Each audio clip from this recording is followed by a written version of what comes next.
Hey, I'm Ricky Kalmon, and welcome to another episode of Amplify Your Mindset. Thank you for listening. My book, Leverage Your Mindset, is available online from Amazon, Barnes& Noble, Target, and Walmart. And please download my mobile app on mindfulness and meditation. Just go to your app store and search the title, Ricky Kalmon.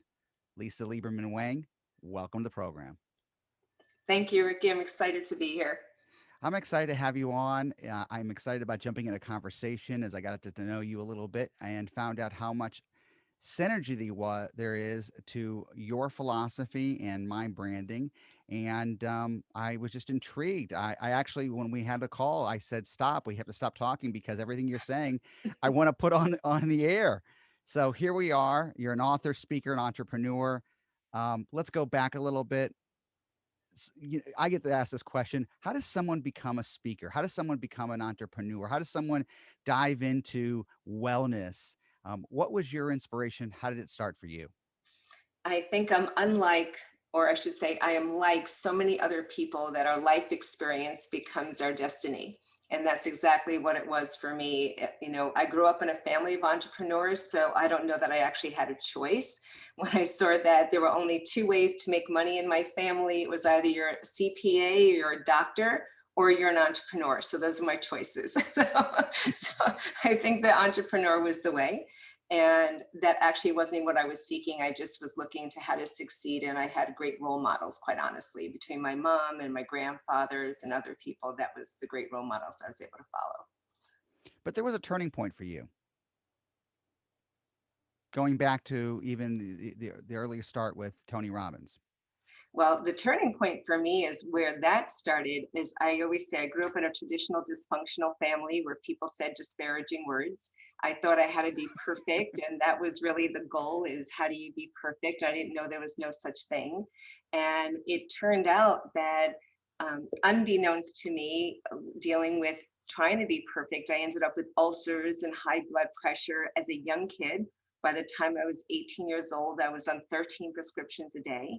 I had lost 30 pounds in a month, and I didn't have 30 to lose. I ended up to be like 95 pounds, was being run into the emergency room. My dad actually was an engineer, loved to ride his motorcycle on the weekends. I was getting on the back of his bike and I fell off and was rushed to the emergency room. And as I'm being rushed in, it turns out that he had said something I never heard before. And perhaps he had said it, but I never heard it. And what he said to me is, "I love you." And it was a turning point for me because I ended up associating something to this. And you being a mindset expert, you'll appreciate it, is when you're sick, they're nice to you. And at that time, I couldn't even keep water in my body. And I lost the 30 pounds in a month. And I was throwing up over and over again, just even with water. And they said, "You have control over it." It became the beginning of a 13-year journey of dis-ease with myself, of an eating disorder. And I ended up becoming a compulsive overeater, binge eater, bulimic. And I was in and out of the hospital 6 times over 13 years, and realized that I was really trying to kill myself, in a nice way to say it. And there were a lot of things that happened. I bottled it all up, and I felt like nobody would ever understand because I had to have this good girl thing. And I was date raped at 16, attacked by an employer at 18, an associate at 19. And when I had shared with somebody what happened, I was told, "Don't tell your dad, he'll kill you," which my dad would have killed that person. But instead, there was a story I told that I kept in until I realized that it was the demise, which eventually became, when they say that what is, I forgot the expression about when your wounds become your gifts. But the very things that I was harboring and hiding as being so terrible were the very things that led me on a path to help other women stop hurting themselves. So that was the wound became the gift. I was introduced to Tony Robbins some 27 years ago because my friend, who is a chiropractor, Dr. Debbie Turner in New York, said, "Tony's doing a fire walk. He can help you." I'm like, "Who's Tony Robbins?" She told me, "Tony Robbins." I go, "Who's Tony Robbins?" And I'm thinking fire walks must help bulimics. I had no idea who he was or anything else. And I remember I got a VIP ticket at the time. That was the best seat in the house. Walking up, I'm talking with Tony. I'm 5'2". He's like 7. And I'm saying, will this help my bulimia? We're walking to the fire, and he just smiled at me. And it became the beginning of a very long relationship working with Tony as I crewed, became senior leader, and platinum partner. I'm a trainer for him today, and I've been with Tony for 27 years, and I have 27 years of abstinence from hurting myself because of being introduced and indoctrinated to really understanding human psychology and why we do what we do. It's interesting how you came to his event as a participant and became a teacher and a coach.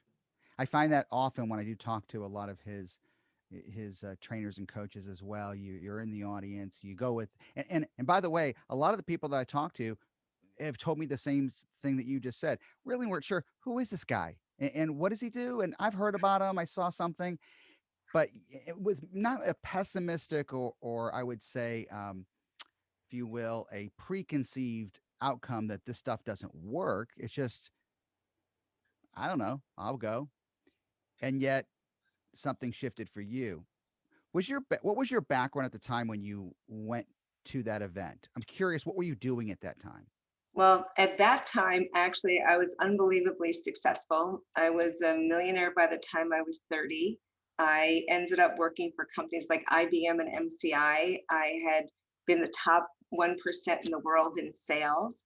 So I had done very well for myself. So publicly, you would have thought I had it all. Privately, I felt like an imposter and said, if you ever knew what I really thought about myself, like I wasn't pretty enough, skinny enough, rich enough, I wasn't enough, that you wouldn't like me or you wouldn't love me type of thing. So on the outside, it looked amazing. On paper, it looked amazing. Personally, I felt like I was not where I needed to be. There was always another level. So I had already succeeded before I had gone there. And I think the big piece was I realized I wasn't alone. There was a lot of other people successful in some areas, but not with themselves. And I didn't set out to actually be a trainer or a coach or anything else. I actually wanted to figure out what was wrong with me. That's why I went, because I figured there had to be something wrong with me. I remember one time I'm in the hospital, my uncle comes to see me and he goes, how can someone so smart be so dumb? And I was like, that's a great question because I want to know that. Like, how can I be so smart and be doing this? And it led me to when I ended up becoming a platinum partner with Tony some years later. Some he had one of his main trainers, actually, Lauren Slocum, said to me, you're supposed to be helping women. I said, no, I teach people how to make money. My career has been teaching people marketing and sales. That has been what I've done for the last like 27 years, is teaching entrepreneurs, consultants, coaches to build business. And she says, no, you're supposed to be helping women. And we were in Egypt. It was a small platinum partner group. You're investing with my husband and I in 1 year, we invested 300,000 for this platinum partner program, which is really having proximity to Tony, being mentored by some of the greatest people in the world, the smartest minds, and traveling around the world with them. And she says, no, you're supposed to be helping women. It's like emphatically, no, I'm not.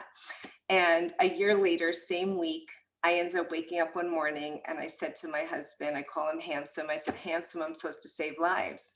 I said, I don't know what it looks like. I don't know how I'm going to do it. But that time I owned 3 businesses, now 4. I said, you have to take over the other business. I'm not doing that anymore. And after I picked him up off the floor, I said, we'll be okay, because I'm the one who built the businesses. I said, it'll be bigger than anything else I've ever done. And it was. And I ended up writing the book, Fine to Fab.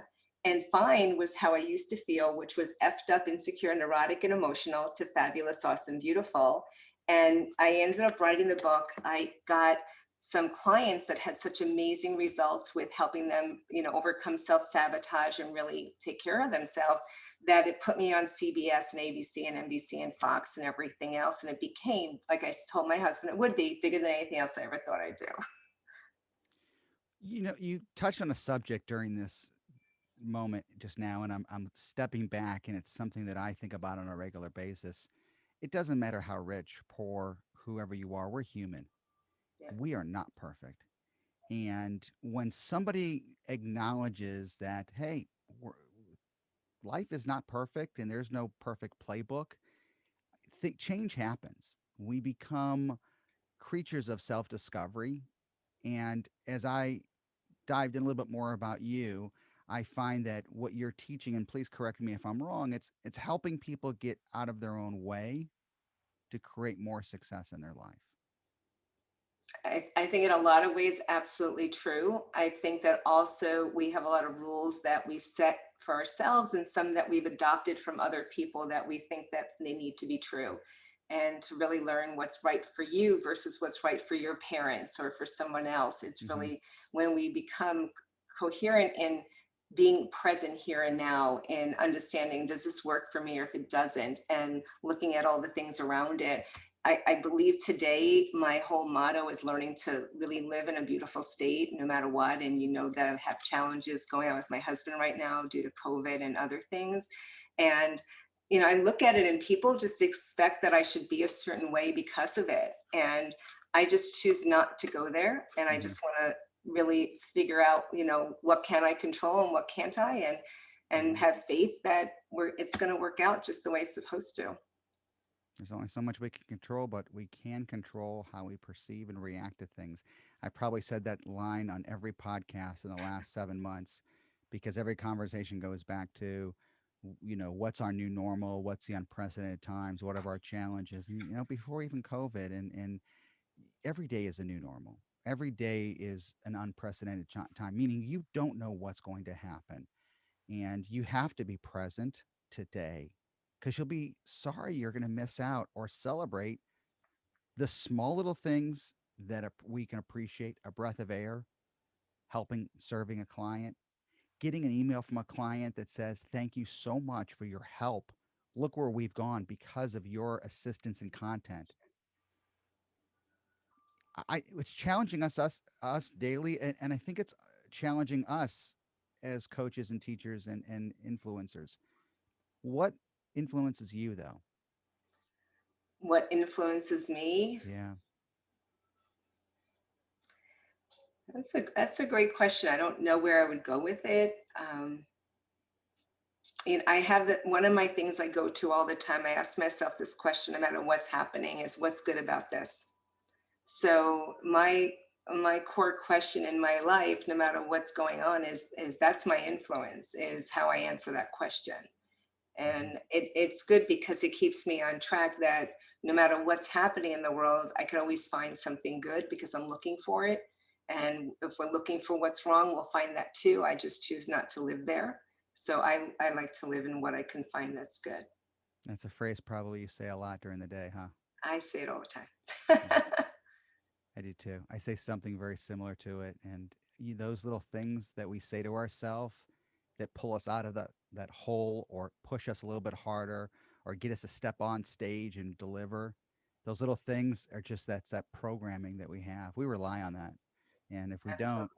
that's where I think we make mistakes. That's where I think we fall short of succeeding, or we succumb to the doubt, disbelief, frustration, all those emotions that can get the best of us. So you showed us one book, you've got a second book as well. Yep, absolutely. So what's happened is over the years, like I said, I've been helping, coaches, consultants, entrepreneurs up level themselves in their business and been teaching them how to create multiple 6 and 7 figure businesses. And the irony about it is so many people will turn around and the statistics say that small businesses, 560,000 start every year and 530,000 close every year. So you think about it as why are some succeeding and some not? And I ended up writing this book, Brand You, Become the Expert.com. I love it. But I said .com, but that's the site, Brand You, Become the Expert. And it's for more sales, more clients, more often. Because of the fact that what I realize is that most people are dealing with marketing myopia. They're all holding up a sign saying the same exact thing. They don't know how to differentiate themselves, so they stand out from the crowd. So people are like, why would I work with you versus somebody else? And they wonder why, how can one person build a business that's doing 6 or 7 figures and somebody else can't even pay for their lights to be on? And it really has to do with how they market. So I wrote that book. I'm starting on another one right now. It's actually with the editor. It's Mastery to Millions. You're one conversation away. But if they want to get this book, just go to brandyoubecometheexpert.com and you get it for free. You cover the shipping, I pay for the book. And that's just a great offer. I figured, let's get people educated on how to market themselves. There's so much noise out there. Um, you got me like two different things that I was just thinking about at the same time because you're really passionate about what you do. And I feel like even when I talked to you the very first time, I felt like there was a lot of compassion to really, truly help people at succeeding. It's kind of a calling for you. It is. It is. I mean, My, you could have stopped. You could have been a business person, entrepreneur, and just stayed as a leader and enjoy what you were doing. You found that. Do you find yourself looking for more all the time? I think that I will be that constant, never ending improvement person who keeps the things, there's always something else I can be doing. One of the things that's interesting, well, I've been at Tony events for 27 years, so I've been in the environment a long time. We used to go to Hawaii for his events at one time, and my girlfriend Mary and I would sit at the end of the day, we'd be right near the water, and we talk about our missions and what's the purpose of life and what are we doing. And I came up with a mission statement. This is true, like over 20 years ago, before I was doing specifically what I'm doing. And this mission statement has been in alignment with every single decision I have made for decades without me even realizing it. And my mission back then was to touch more lives than Oprah by helping people who help others. That's great. So you provoked me to think about something. And I've talked about this in my book, and I talk about this in my live sessions. You're sitting next to somebody in an airplane, and you engage in a conversation, and in the conversation they lean over, they look at you, and they say, "What do you do?" What is is that your go-to what you just said, or is there a go-to short answer that starts a conversation? Oh, my sense of humor side usually would say, "Hi, Ricky. I make friends for a living," and I'd shake your hand and say, "Would you like to be my friend?" That would be my Very good. go-to. All right, so I'm going to ask you the next question. Nice to meet you. What do you do? What do I do? Well, it depends on who it is. See, it really does. So I used to say, I don't know what I do for a living till I know what you do.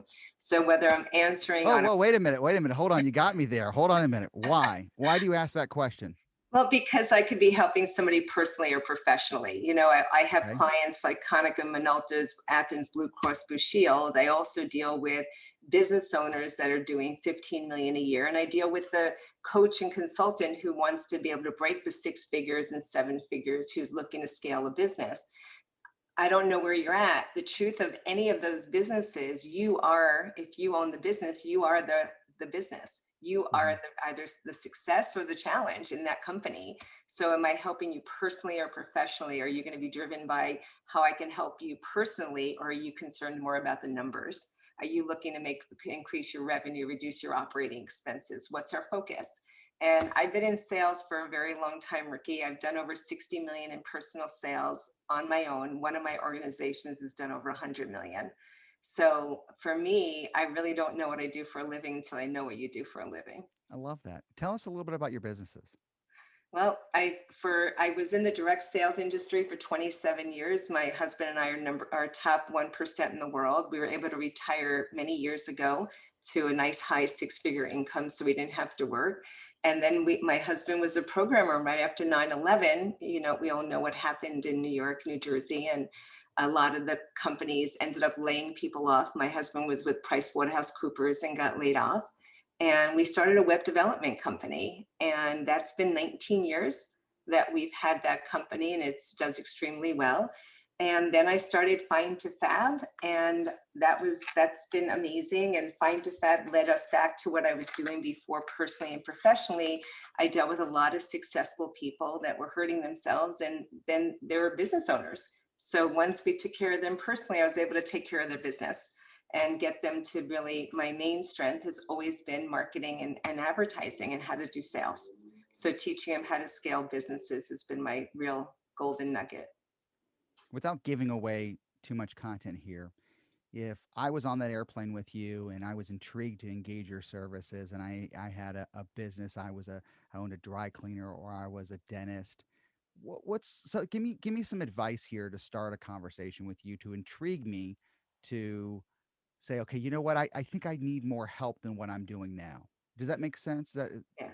Well, normally I would not be looking for a dry cleaner or a dentist. I'd probably be looking for Well, a company that's doing several million a year that doesn't know how to scale their business, if it's a corporation, Okay, but if what if it's a if it's dentist office that's doing, I don't know, 5, 6, 10 million a year because they have multiple offices? okay. So if it's a dentist office, because that's usually not my ideal client, because I'm looking for the ideal, my first thing would be to ask them what they do and how they're different. So Hmm. I'd want to know that piece, because to me, again, we deal with marketing myopia.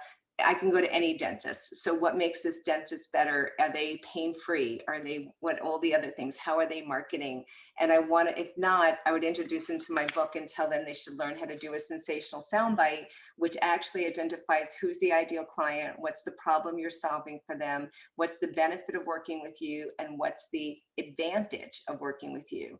And when you have a sensational soundbite, you're actually giving them what you asked me on the elevator pitch.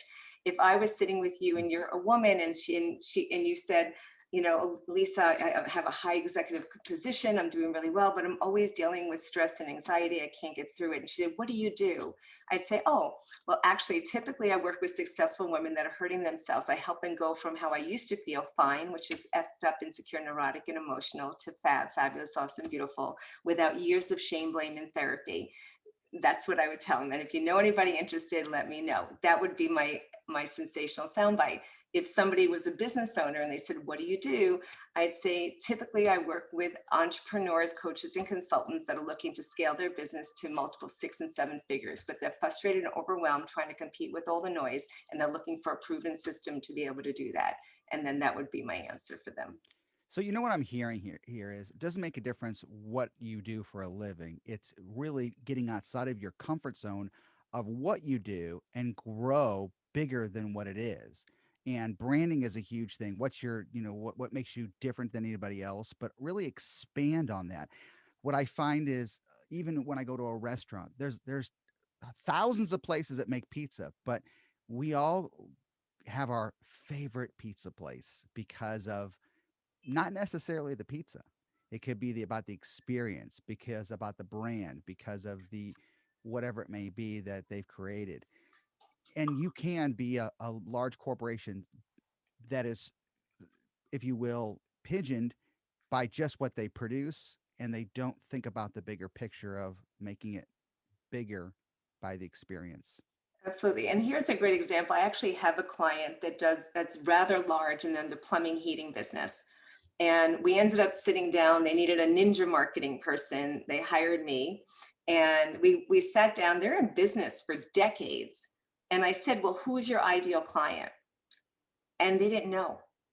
Uh, And we started looking like, how do you not know? It's like, well, ideal is somebody who can afford your services. They get it easily and they're fun to work with. Who are they? And give me the details so well, Ricky, that we can call them by the name. We can go to a detective and say, here, please find this person for me. And we can give them everything we need to do on a dossier. Well, they had not known, and they actually were losing millions because they were marketing in neighborhoods that couldn't afford them, that were not closing as many people on the sales calls. They were paying for marketing and sales that were not actually being followed up afterwards. And we got really laser focused of who their ideal client was, which is Susan and Mark.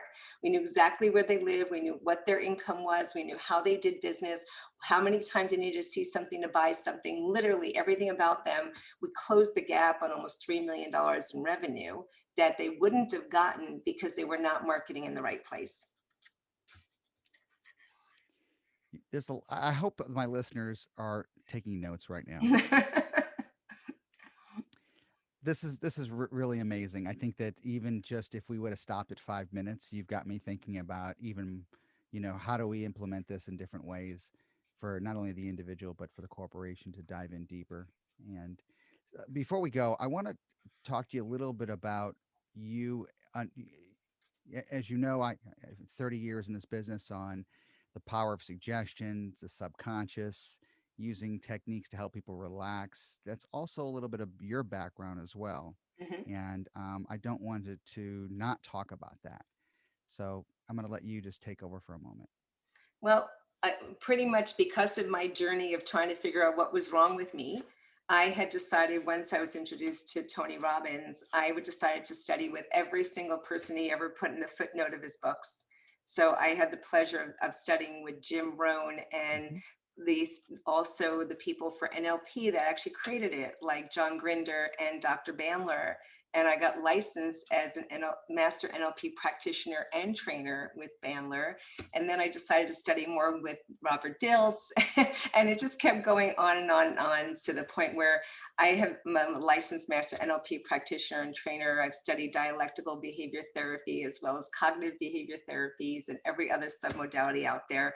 I even co-created NAP, which is neuroassociative programming, with associate Willard Barth, after we both have experienced so many years of understanding if we can program computers to do what people do, we can program ourselves to do what other successful You're people are talking my doing in our language now. areas. Yep, Yep. absolutely. So I've been doing this for decades. I feel really blessed to not only use it for myself now, but to use it for other people to help them grow and learn and be with the best version of themselves so that they can leave the past behind and really step into their greatness. No, Lisa, this is great. I'm so intrigued. I would love to pick your brain even more. Thank you for sharing today. As always, to all my listeners and viewers, I'll put all the information about Lisa Lieberman Wang at rickykalmon.com. Her bio links more about her books, and please get a chance to check her out as well and your social media. Lisa, thanks for joining me today. Thank you. My pleasure.